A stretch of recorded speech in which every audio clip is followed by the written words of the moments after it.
তো hello guys, প্যারা কম চিল বেশি।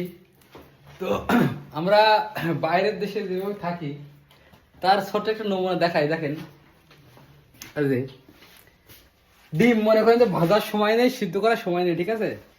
ডাইরেক্ট ডিম ডিম রান্না হয়েছে। এদিকে আছে মাঙ্গাল, এটা হচ্ছে মাঙ্গাল, অর্থাৎ হচ্ছে আপনার এই যে মুরগি পুরোনো যেটা বলে কাবাব, বাংলাদেশে যেটা কাবাব বলে, কাবাব জাতীয় আর কি। তো আমার বন্ধু অনেক, হ্যালো। তো আমরা মনে করেন যে 4-5 জন আছে একসাথে, এই যে ভাত রান্না করছি, এখানে হচ্ছে ভাত, এটা।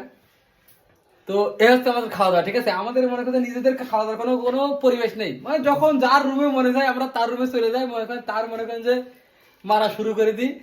তো এই হচ্ছে ব্যাপার।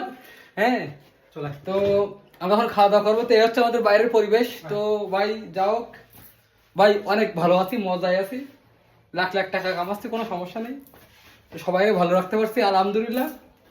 তো সব মিলায়ে আল্লাহ হাফেজ।